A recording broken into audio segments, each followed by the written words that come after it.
بسم اللہ الرحمن الرحیم۔ السلام علیکم ورحمۃ اللہ وبرکاتہ۔ تناول اسلامک اسٹوڈیو سے خوش آمدید۔ اللہم صلی علی سیدنا و مولانا محمد وعلی آل سیدنا و مولانا محمد وبارک وسلم علیہ۔ معزز خواتین و حضرات، آج ہم جو مسئلہ لے کر آپ کی خدمت میں حاضر ہوئے ہیں وہ مسئلہ یہ ہے کہ بھینس کی قربانی کا حکم کیا ہے۔ کیا بھینس کی قربانی جائز ہے یا نہیں؟ اگر جائز ہے تو کیوں؟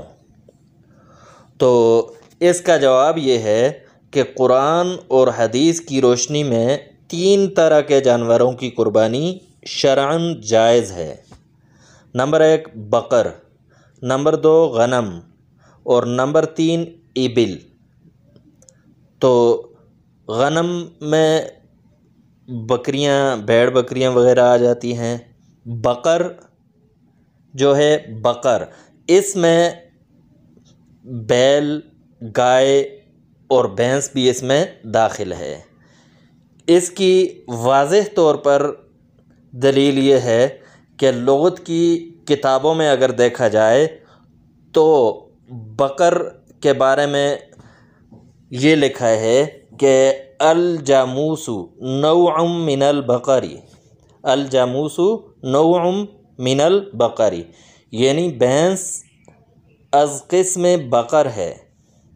یہ آپ تاج العروس، المصباح المنیر وغیرہ میں دیکھ سکتے ہیں، وہاں پر یہ واضح طور پر لکھا ہوا ہے۔ تو اس سے یہ معلوم ہوا کہ بھینس وہ گائے کی ایک قسم ہے، تو جس کی قربانی بغیر کسی شک اور شبہ کے جائز ہے، جیسا کہ تمام محدثین اور فقہاء کے نزدیک جائز ہے۔ تو تناول اسلامک اسٹوڈیو سے آج کے لیے اتنا ہی۔ نیکسٹ ویڈیو میں دوبارہ حاضر ہوں گے۔ اجازت دیجیے، اللہ حافظ۔ Hey there. Subscribe to my channel. And also press this bell icon.